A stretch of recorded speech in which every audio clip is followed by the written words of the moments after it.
자, 시작하도록 하겠습니다. 이야기 문학이 걸어온 길이라는 부분이에요.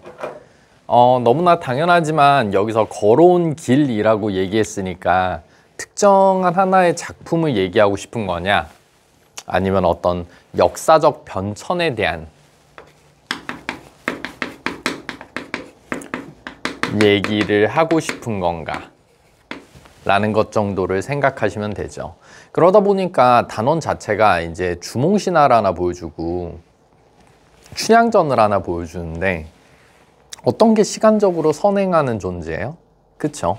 춘향전보다는 이제 주몽신화가 먼저 등장을 하게 되다 보니까 어떻게 보면 학교에서도 그 두 작품을 묶어가지고 이제 어떤 서사갈래, 이야기 문학으로서의 어떤 특성들을 물어보는 방식으로 출제가 일어날 거다, 이렇게 조심스럽게 생각을 해볼 수도 있는 부분이 있어요. 자, 그래서 여기 보시면은 여러 갈래들의 작품들이 한자와 한글로 기록됐다. 그래서 주몽신화의 구조적 특성을 살펴보고 후대 문학에 미친 영향에 대해서 살펴보자. 그러니까 설화가 향후에 어떤 영향을 끼쳤냐에 대한 얘기 정도를 이제 보시면 될 것 같은데요. 설화에 대한 얘기를 조금 할 건데, 조금 알아야 되는 것들이 이제 설화가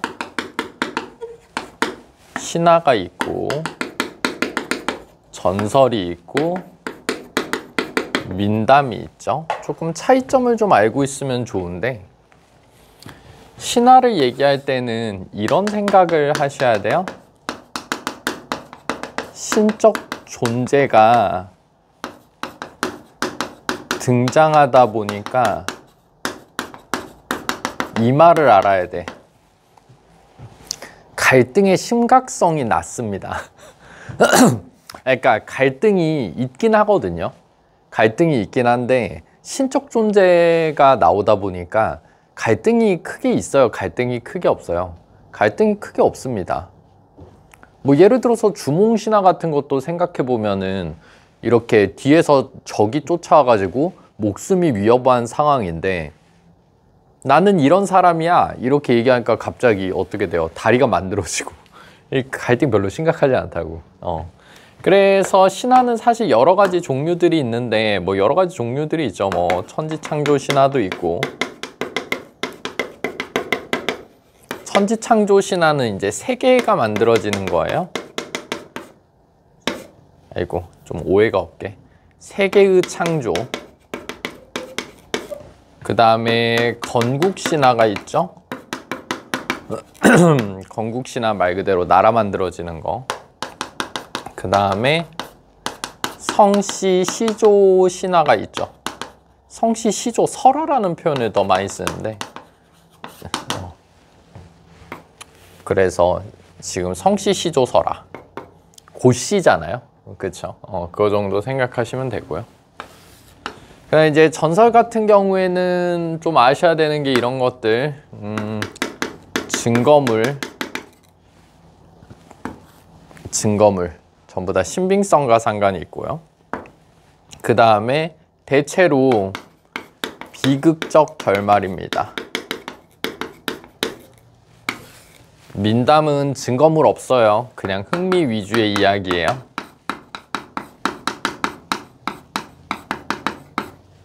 대체로 희극적 결말입니다. 비극적 결말이 없진 않은데 거의 대부분 희극적 결말이에요. 그래서 이번에는 저희가 신화를 가지고 대신에 친다, 이렇게 생각을 하시면 될 테고요. 그래서 이런 설화 카테고리로부터 이야기가 시작이 되다가 이제 고려시대쯤 오면은 폐관문학과 가전체 문학이라는 게 등장을 하게 되는데요. 폐관문학이 뭐냐라고 했을 때,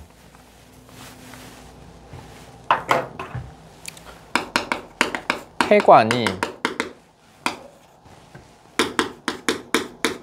민간에서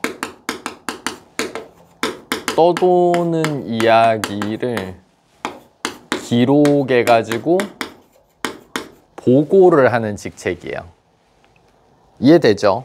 그러니까 임금 입장에서 요즘 민심을 좀 파악하고 싶어가지고 백성들이 어떤 얘기 하는지 조금 알아봐라. 뭐 이런 직책이라고 생각하시면 되세요. 그래서 그럼 민간에서 떠도는 얘기를 이제 기록하고 보고해야 되는데, 이제 어떻게 보면 맨날 기록할 순 없잖아. 뭐 예를 들어서 이번 주에는 민간에서 떠도는 얘기가 없어. 근데 임금님한테 보고를 때려야 돼. 그러니까 얘네가 뭘 하기 시작하는 거예요. 어때 보면은 진짜로 기록해야 될 내용에다가 여기에 뭐가 들어가는 거예요? 소설의 가장 큰 특징. 자기가 이제 이거 섞는 거야. 아, 이번 주에 보고할 거 없는데 어떡하지? 내가 좀 지어낼까? 뭐 이런 식으로. 그러니까 소설의 가장 큰 특징을 얘기할 때 우리가 허구성 얘기하잖아요. 그래서 이제 그들이 쓴 작품들, 폐간문학 이렇게 얘기를 하면 될 거야. 이해되죠?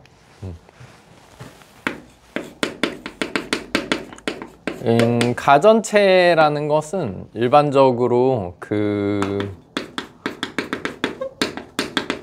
무생물을 사람처럼 표현하는 것들을 가전체라고 얘기를 해요. 그래서 여러분들 뭐 많이 보셨잖아요. 뭐 공방전이면은 돈이 주인공이고, 그쵸? 뭐 주생전, 뭐 이러면은 술이 주인공이고, 뭐 이런 것들이 이제 그 가전체에 해당을 해요. 뭐 이런 것들 생각하시면 되고요. 그 다음에 이거 중요하죠. 이번에 내신 하니까 판소리계 소설. 가끔 좀 오해하시면 안 되는 게 이걸 좀 알고 계셔야 되거든요. 판소리 사설이 있고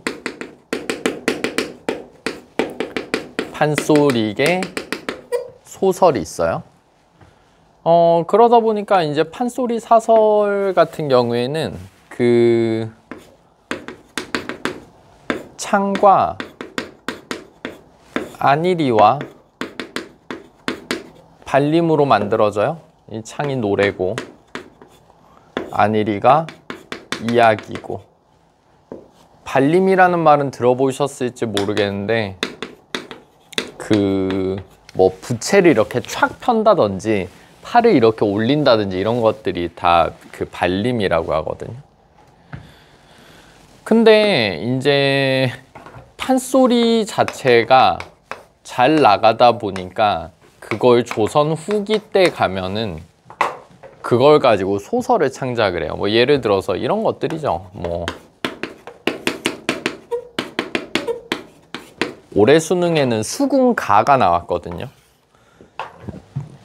근데 춘향가가 너무 잘 나가니까 춘향전을 쓰는 거죠.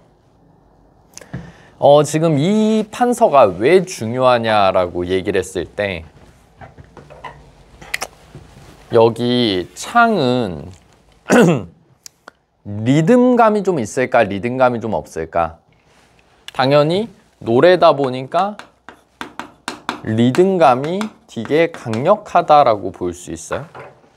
그러다 보니까 판소리계 소설에서도 산문체가 있고 운문체가 같이 결합되어 있다라고 얘기를 하는데, 왜 리듬이 있는 문체, 왜 리듬이 있는 문체가 등장하는가? 원래 어디서 왔기 때문에? 그렇죠. 노래 가사 같은 것들도 갖다 썼기 때문에 라고 보실 수 있으면 좋습니다.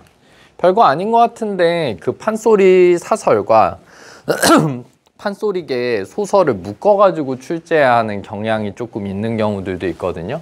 그런 분들은 그런 부분들은 조금 유의를 할 필요가 있다라는 얘기 드리고 싶어요. 자, 뭐 신소설과 현대소설이 이제 근현대에 등장을 했다. 뭐 이런 큰 흐름이 있습니다. 자, 같이 한번 읽어볼까요? 자, 우리 이야기 문학은 고대에는 신화전설, 민담과 같은 설화가 창작이 돼서 구전, 입에서 입으로 전해 내려왔어요.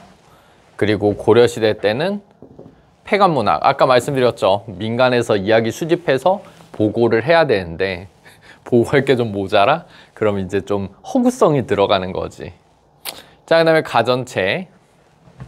자, 조선시대에는 한글이 창제되면서 판소리를 국문으로 기록한 판소리계 소설. 판소리는 뭐로 끝나고? 가로 끝나고, 판소리계 소설은 전으로 끝나요.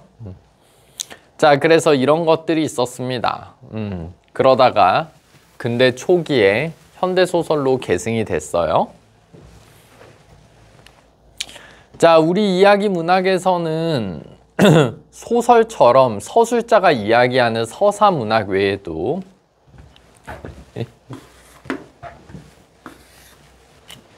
뭐가 있었어요? 극문학이 있었습니다. 여러분들 이것 정도는 알고 있죠? 서정, 서사, 극, 교술, 이렇게 네 가지 카테고리가 있잖아요. 근데 서사랑 극의 결정적인 차이는 서사문학은 일반적으로 서술자가 존재하는 데 반해 극문학에서는 서술자가 존재하지 않습니다. 뭐 이런 차이 있어요. 그래서 극문학과 관련해 가지고 뭐 가면극이라든지 이런 것들 생각을 해볼 여지가 있죠.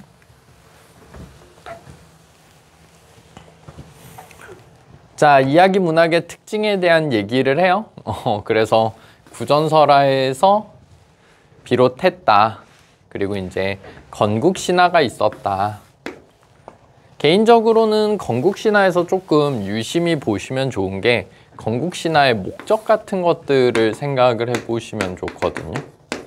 건국신화를 왜 쓰나? 뭐 이런 식으로 생각을 할 수 있는데요. 건국신화는 기본적으로 어떤 건국의 정당성을 부여할 수도 있고 어떤 집단의 유대감을 증가시킬 수도 있어요.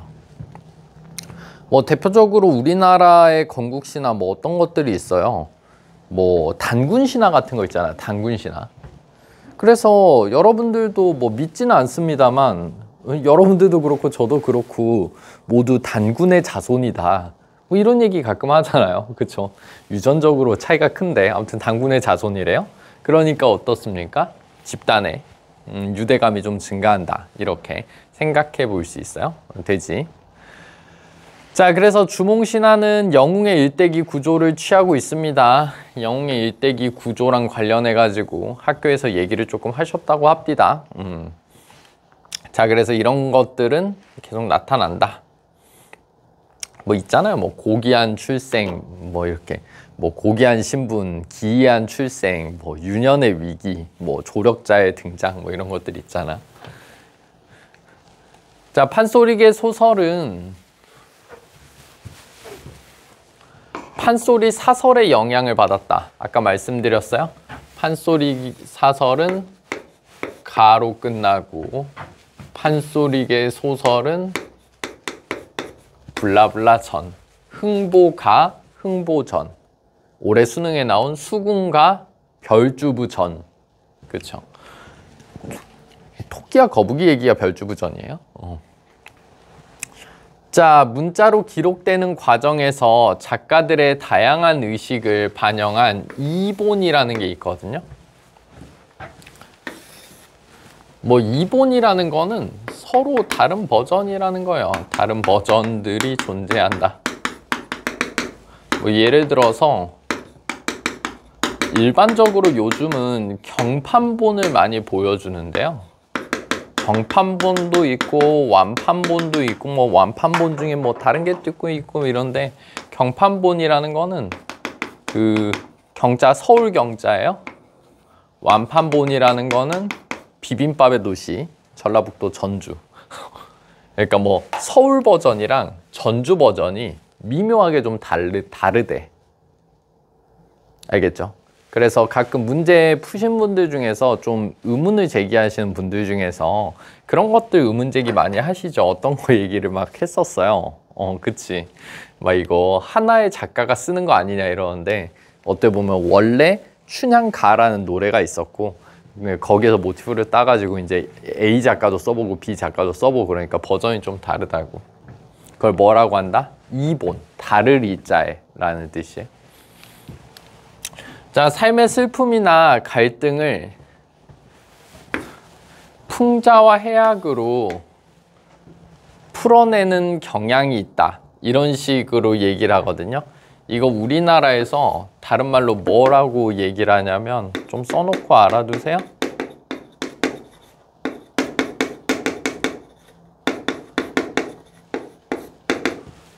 웃음으로 눈물 닦기라는 표현을 쓰거든요. 이게 대학교 교재에서 써요. 조동일 선생님의 한국문화통사 같은 데 나오는 표현인데 우리나라 사람들은 힘들고 슬픈 상황에서 눈물을 흘리는 게 아니라 해악과 풍자를 통해서 자신의 슬픔을 극복하려 노력한다. 이게 우리의 민족성이야. 뭐 이런 식으로 얘기를 하는 것 같아요.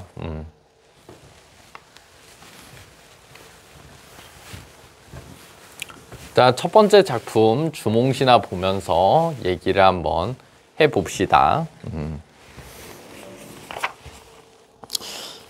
주몽신화 같은 경우에는 사실 뭐 내용이 엄청나게 어려울까? 라고 얘기하면 사실 그것도 아닌 것 같고 삼국사기 있는 내용이 있고 삼국유사에 있는 내용이 있는데 김부식이라는 사람이 삼국사기 썼고 그쵸? 이련이라는 승려가 삼국유사 썼잖아요. 이건 삼국유사에 있는 내용이에요. 자, 고구려는 곧 졸본부여야 어떤 사람은 지금의 화주라고 하고 라고 얘기했는데 이 지금이라는 것은 언제를 얘기하는 거예요? 그쵸. 삼국유사 고려 때 쓰였잖아. 창작? 기록이라는 말이 조금 더 오해가 없을 것 같은데.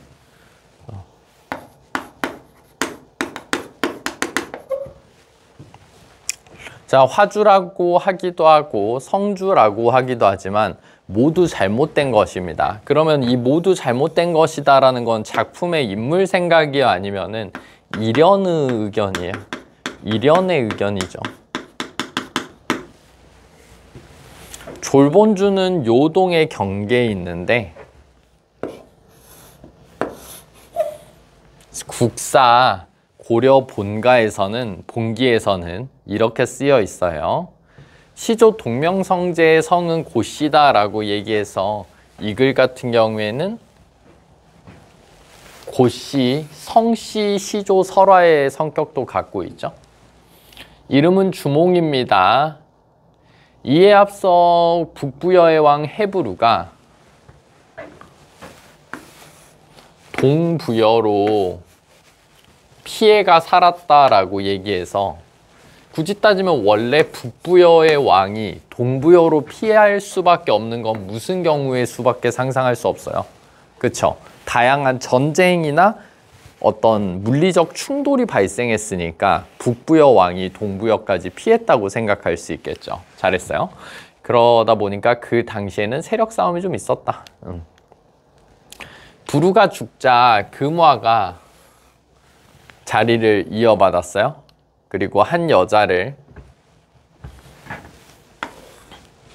태백산 남쪽 우발수, 고전에서 태백산은 백두산입니다. 태백산이라는 표현을 쓰기도 하고요.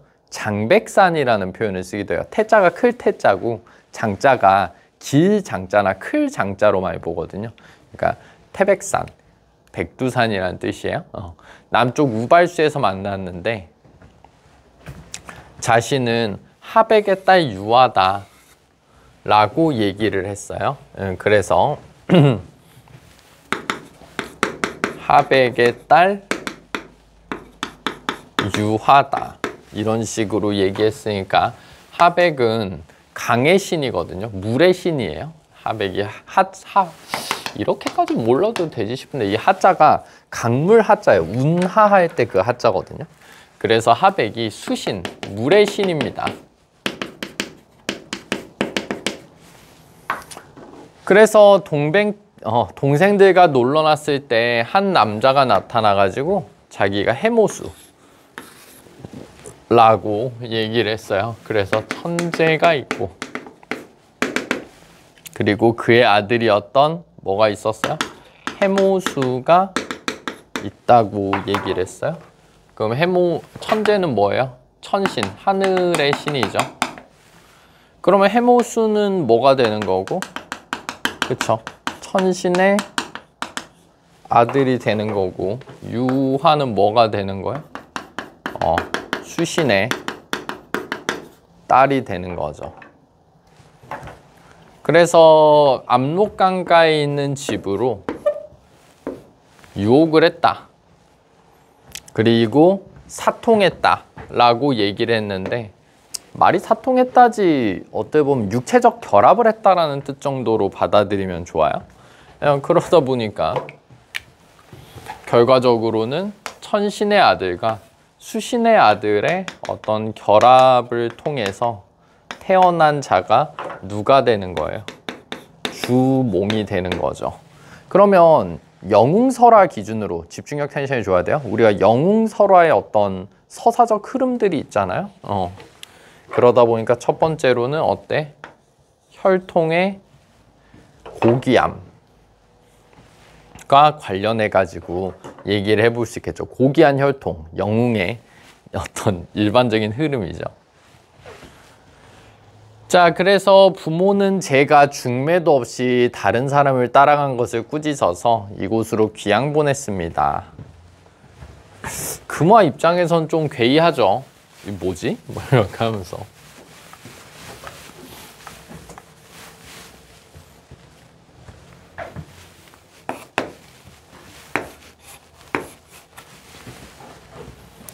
자, 햇빛이 비쳤습니다. 햇빛은 누가 봐도 하늘의 존재예요? 땅의 존재예요? 하늘의 존재죠. 그래서 태양 숭배 화소. 화소라는 것은 이야기라는 뜻이에요. 그쵸? 화자가 이야기 화자입니다. 뭐 화소가 높아서 모니터 화질이 좋아할 때 그 화자는 아니에요. 여기서 화소는 이야기 화자입니다. 대화할 때 화자예요. 자, 그래서 주몽이 태양 전기를 받아서 태어난다. 그래서 이로 말미암아 임신한다. 와, 씨, 되는 건가? 자, 그래서 주몽의 기이한 출생에 대한 얘기를 했고, 알을 하나 낳았어요. 이 난생화소라고 얘기를 하거든요. 그래서 주몽이 태어났는데 처음에 알에서 태어났어요.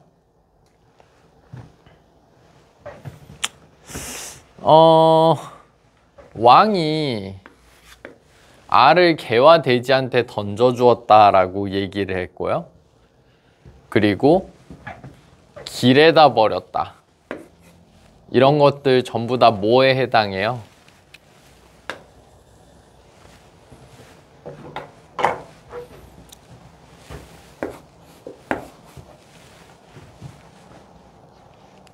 자, 그래서 짐승들이 뭐가 되는 거예요? 조력자가 되는 거죠. 이거 지금 이 얘기를 왜 하냐면은 이것 때문에 그렇거든요. 한번 들어보세요.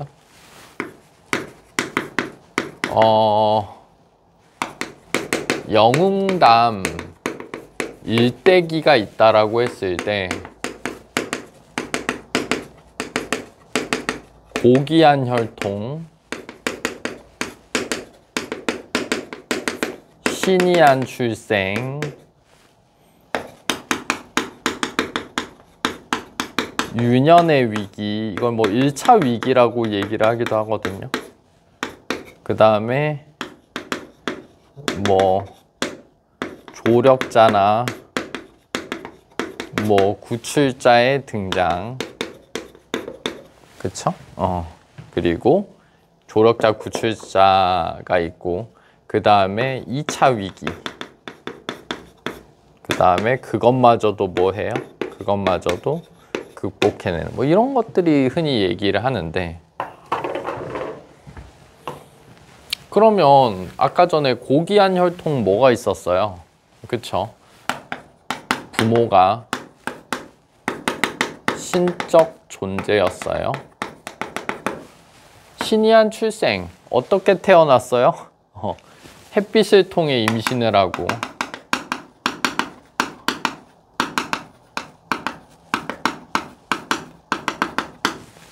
그리고 어떻게 돼요? 알에서 태어났어요. 근데 유년의 위기, 어떤 일이 벌어집니까? 그쵸. 버려짐을 당하죠.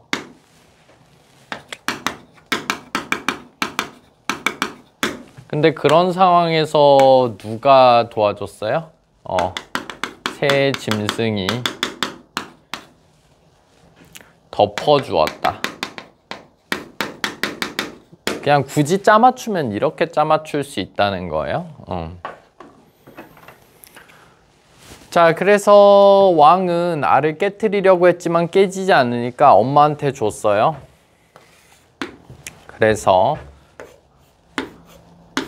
따뜻한 곳에 두자 아이가 껍질을 깨고 나왔습니다. 만약에 뭐 학교 선생님이 진짜 문학에 심취해 있으시면은 이런 것들이 이제 난생설화라고 얘기하는데, 난생설화의 핵심은 껍질을 깨는 것과 관련해 가지고 어떤 새로운 세계를 창조한다든지 뭐 기존의 문법을 뭐 할 수 있다는 거야, 파괴할 수 있다라는 것들, 뭐 이런 얘기 정도를 하기도 하는데요. 그리고 혹시 그냥 써놓고 알아두세요. 이거 그 기야설화라는 표현이 가끔 나오는데요. 기야설화라는 것은 아이를 버리는 것과 관련한 이야기를 기야설화라고 해요. 뭐 기야체험 24시 그거랑 다릅니다. 이 기자가 버릴 기자예요. 시체 유기하다 할 때 그 기자예요. 그래서 아이를 버리는 이야기. 자, 골격과 겉모습이 영특하고 기이했어요. 그래서 7살에 용모와 재략이 있었다 라고 얘기해서 비범한 능력. 신이한 출생 가운데 기 하나 있었어야 되는데 뭘 빼먹었다 했더니, 여기 신이한 출생이랑 유년의 위기 사이에 미안해요. 원래는 비범한 능력이 하나 들어있어야 되죠. 그래서 일반적인 그 영소설에서는 신이한 출생 비범한 능력 다음에 유년의 위기를 받게 되는데, 여기서는 유년의 위기를 먼저 받거든요. 그래서 어때요? 용모와 재력이 쩐다. 그래서 뭐 활과 화살을 잘 다룬다. 뭐 이런 것들 생각하시면 좋아요. 백발백중이라고 하죠. 그래서 활과 화살을 만들어서 100번 쏘아 100번을 맞췄습니다. 그래서 주몽이라는 이름을 삼았습니다. 그럼 주몽이라는 이름에는 인물의 능력과 관련한 요소가 개입되어 있다, 이렇게 생각을 하시면 될 텐데요.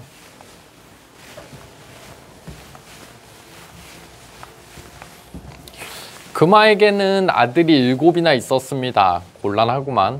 자, 근데 주몽과 함께 놀았지만 그들의 기회가 주몽에 미치지 못했어요. 그래서 맏아들 대소, 태자겠죠. 주몽은 사람에게서 태어난 것이 아니니까 일찍이 도모하지 않으면 후한은 뒤후자의 근심 한자죠. 그래서 나중에 근심이 있을 거야. 근데 왕은 믿어요, 믿지 않아요? 믿지 않죠. 자, 그래서 말을 기르도록 했습니다. 주몽은 준말을 미리 알아보고 개를 마르게 하고요, 늙고 병든 말을 잘 먹여 살찌게 했다 라고 얘기를 했어요. 자, 그래서 여러분들이 보셔야 되는 게 여기 부분에서, 이거는 굳이 따지면 뭐와 관련한 거예요? 주몽의 활을 잘 쏘는 거니까 무력과 관련한 능력이거든요. 그쵸?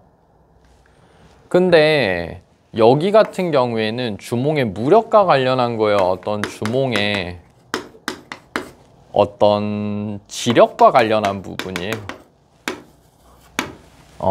지력과 관련한 부분이다. 이렇게 볼 수 있죠. 그러다 보니까 무력도 있고 지력도 있는 사람을 우리는 문과 무를 뭐 했다고 볼 수 있어요? 그쵸. 문무겸비라는 표현을 가끔 쓰죠. 그쵸. 체력이나 뭐 운동 능력도 뛰어나고 공부도 잘하고 이런 문무겸비다. 뭐 이렇게 얘기를 하잖아요.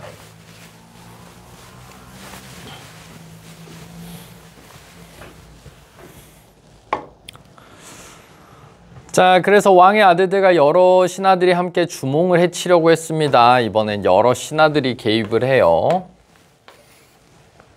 그렇게 되니까 주몽의 엄마가 야, 너는 떠나라. 조금 떠나야 되겠다.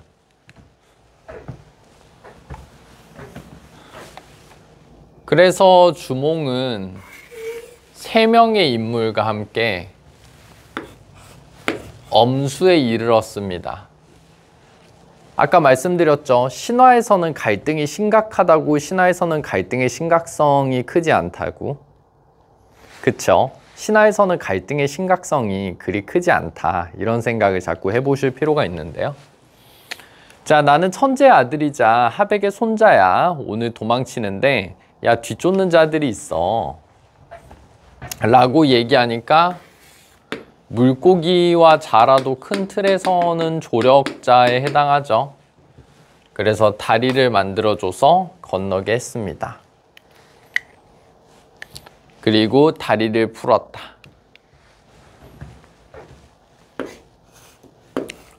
졸본주에 이르러 마침내 도읍을 정했으나 궁궐을 짓지 못하고 비류수에 초가집을 지어 살면서 고구려라고 했다. 그래서 고를 성씨로 삼았다. 고자가 높을 고자잖아요. 그쵸? 그러다 보니까 어떤 지상 존재처럼 묘사가 되는 거예요. 천상 존재처럼 묘사되는 거예요. 그쵸? 천상 존재처럼 이해가 된다는 거죠. 아버지가 해모수다 보니까 원래 성이 해시여야 되잖아요. 해부루, 해모수, 해주몽 뭐 아무튼 그래야 되는데 성을 고씨로 삼았다. 그래서 어떻게 되는 거예요? 고씨 성씨가 어떻게 만들어졌는지에 대한 성씨 시조서라도 된다. 이렇게 생각하시면 돼요. 12사를 만들었습니다. 여러분들은 고구려를 옹호하시면 잼민이의 국가를 옹호하시는 건가? 뭐 아무튼 그렇대요. 네, 고구려 건국신화입니다. 자, 그러다 보니까 건국신화다 보니까 굉장히 영웅적이라고 볼 수 있죠. 그리고 난생화소 뭐였어? 알에서 태어난 거.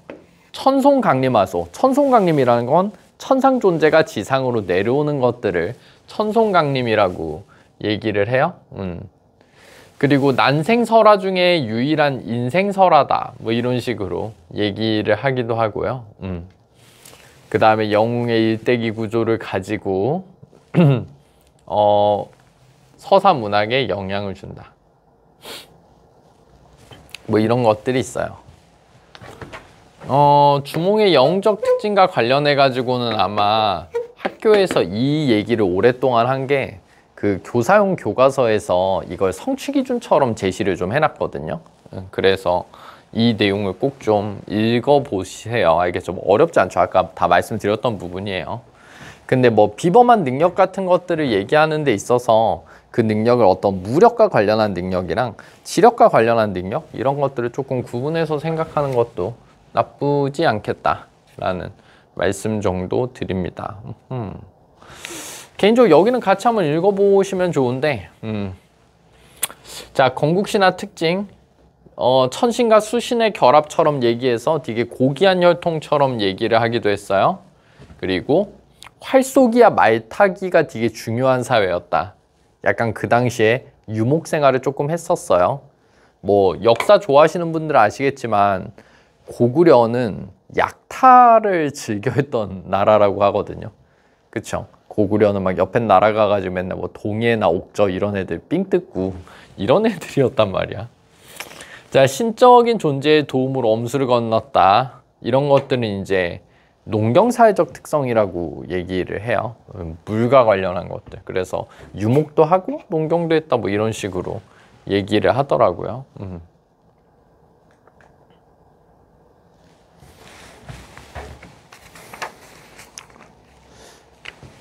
자, 학습 활동입니다. 자, 고귀한 혈통을 지닌 것들, 천신과 수신의 결합 같은 것들 보시면 되고요. 그 다음에 비정상적 출생, 햇빛을 통해서 임신하고 알에서 주몽이 나왔다. 그 비범한 능력 어떻습니까? 골격과 겉모습도 멋있고요. 그리고 7살부터 활도 잘 쐈다. 그 다음에 버림받고 죽을 위기에 처했다라고 얘기해가지고 이거는 이제 유년의 위기 혹은 1차 위기라고 얘기를 하죠. 근데 좀 웃긴 게 아까 읽어드려서 아시겠지만 어때요? 시간적 타임테이블은 두 개가 뒤집혀져 있어요. 이건 시간적 타임테이블이 좀 뒤집혀져 있습니다. 그래서 개야 돼지한테 던져줬다라고 해서 아이를 버리는 이야기, 기야서라, 기야화소라고 얘기를 하기도 하죠. 빨간색 있으면 끄집어내가지고 직접 깨트리려고 했지만 결국 주몽이 스스로 깨고 나왔어요. 이해되죠? 그러니까 난생화소의 핵심은 밖에서 알을 깨는 게 핵심이 아니라 안에 있는 존재가 기존 세계를 깨부수고 나오는 존재로 묘사돼야 되거든요. 이해돼요? 그러니까 어린아이한테 있어서 알은 알 자체가 하나의 세계잖아요. 근데 그 세계를 자기 힘으로 깨부수고 나오는 존재? 그러다 보니까 아이가 나중에 어떻게 된다? 어떤 기존 세계의 문법을 조금 바꿀 수 있는 존재처럼 묘사되기도 한다. 뭐 이런 얘기지. 자, 그 다음에 구출자나 양육자 말씀해드렸고요. 그 다음에 성장 후에 다시 실현 2차 위기를 겪어요. 그리고 시련을 극복했다라고 했는데 어떻게 보면은 일반적인 작품에서는 그 2차 위기 같은 경우에는 주인공이 스스로 해결을 하는데 반해 여기서는 한마디 하니까 조력자들이 나타났어요.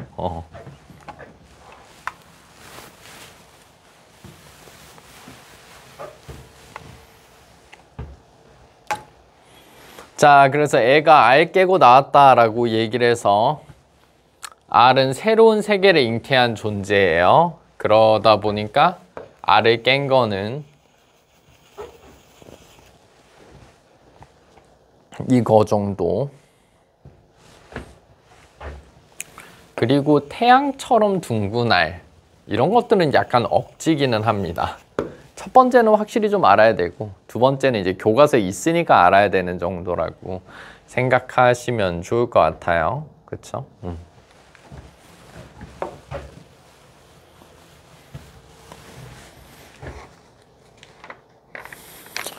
자, 3번입니다. 박시전의 줄거리인데요. 박시전 읽어보셨습니까? 박시전은 이걸 좀 따로 써놓고 알아두시면 좋은데 여성 영웅 소설에서 여자가 남자인 척을 하고 영웅적 행동을 하는 경우가 있고요. 여자임을 그냥 대놓고 드러내는 단계로 영웅적 행위를 하는 경우가 있는데 이 박시전은 여기 있습니다.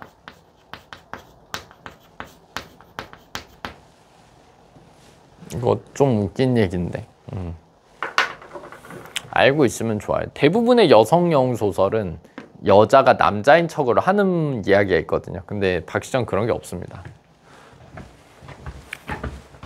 자, 조선 인조 때니까 사실적 배경 될 거예요. 이 득추는 아들 시백을 얻기 전에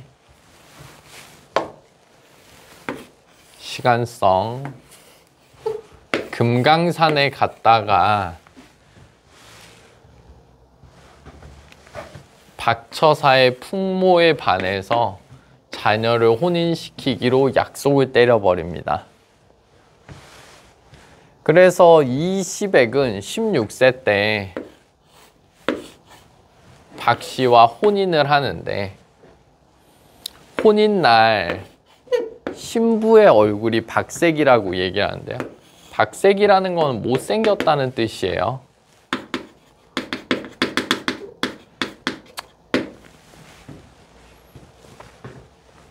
몸에서 악취가 납니다. 데오드란트가 없었나? 자, 아무튼 부인을 멀리하게 돼요.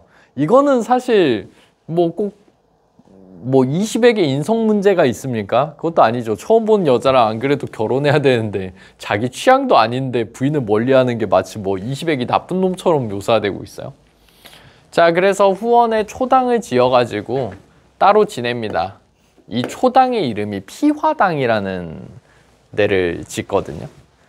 자, 그래서 박 씨는 남편의 사랑을 받지는 못했지만 재주와 학식이 무척 뛰어났어요. 그리고 도술로서 가정을 풍요롭게 했고요. 그리고 남편 내조를 잘했습니다. 그렇지만 못생긴 건 참을 수 없지, 막 이런 식으로 했나 보지. 어떻게 보면은 시백 입장도 이해가 됩니다. 자, 그러던 어느 날 자기 취향이라는 게 있잖아. 자, 박처사가 구름을 타고, 이 웃긴 게 이제 또 아빠가 등장해서 하게 소리를 내며 찾아와서 박 씨의 흉한 허물을 벗겨줍니다. 아빠가 아이디 성형외과 원장님인가? 자, 아무튼 간에 그렇게 돼요. 이런 것들은 다 뭐라고 보시면 되는 거예요. 다 특이한 어떤 신이한 특성들이죠.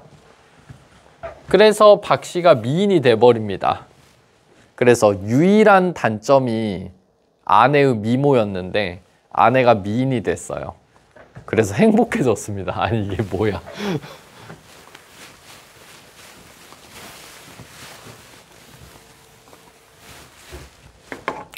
자, 그래서 병조판서가 된 시백은 임경업과 함께, 임경업은 실존 인물이죠.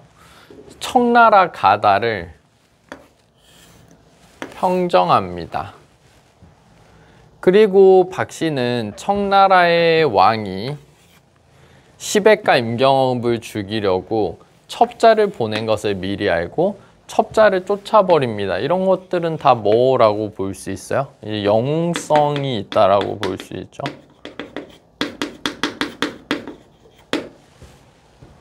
이런 것들은 이제 비범한 능력이니까.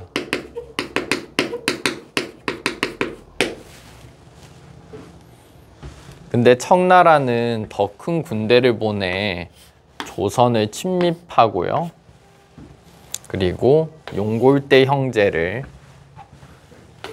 도술로 혼내 물러나게 합니다. 역시나 어떤 영웅적 면모를 보였다고 볼 수 있죠. 국가적 위기를 해결했잖아요. 자, 그래서 충렬 부인의 칭호를 받았다, 이런 식으로 이야기가 갔어요. 근데 이 소설 같은 경우에 이제 충렬 부인의 칭호를 받았다니까 어때요? 벼슬을 했어요? 벼슬을 못했어요? 벼슬은 못했거든요. 왜냐하면 과거의 세계관에서는 벼슬은 남자만 할 수 있어요. 그러다 보니까 충렬 부인의 칭호를 얻었다, 이러고 이야기가 끝나는 건데.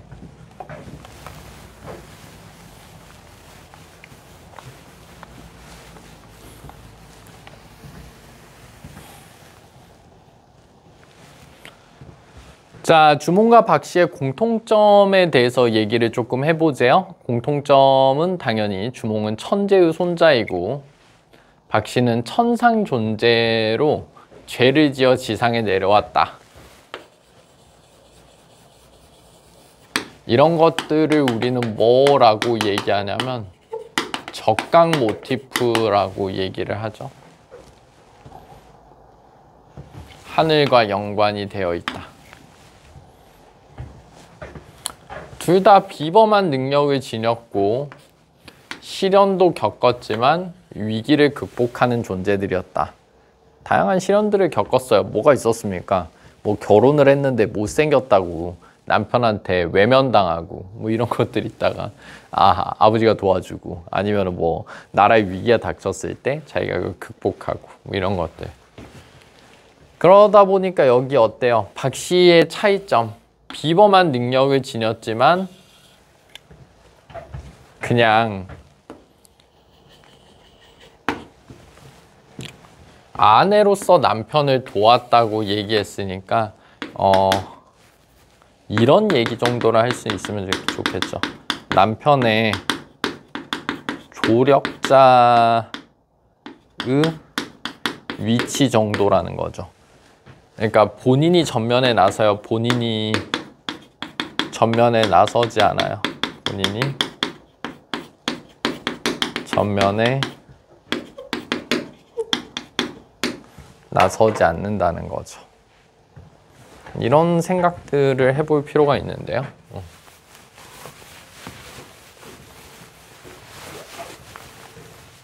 자, 그래서 이와 관련해 가지고 우리 이야기 문학의 특성을 얘기를 해봐라, 뭐 이런 식으로 얘기를 했어요. 근데 뭐 그냥 영웅 소설에 대한 얘기 정도를 해보시면 되겠죠. 뭐 이런 것도 우리나라의 특징이라고 하니까요.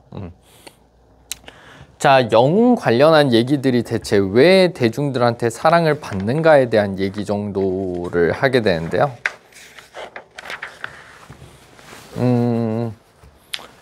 조금 다른 얘기인데, 그러니까 전 세계적으로 어떤 경제 사이클이 조금 하락 추세면은 히어로물 매출이 많이 올라간다고 하거든요. 사람들이 먹고 살만 하면은 사실 영웅의 존재에 기대지 않나 봐요. 근데 경제적으로 힘들 때 뭐 이렇게 마블 코믹스라든지 이런 것들 매출이 많이 증가한다고 하는데요. 어느 시대나 시대의 고민이라는 건 존재해요. 그래서 영웅이 태어나 시대의 문제를 해결하는 모습에서 사람들은 대리만족, 그리고 악인을 처벌하는 모습에서 통쾌함. 그러다 보니까 이런 욕망들이 영웅 이야기를 만든다는 거죠. 그래서 아까 말씀드린 것처럼 경제적으로 별로 안 좋을 때 왜 히어로물이 잘 팔리는가에 대해서 조금 생각해 보면은 당연하지 않나 라고 생각을 합니다. 자, 여기까지 보셨어요. 수고하셨습니다.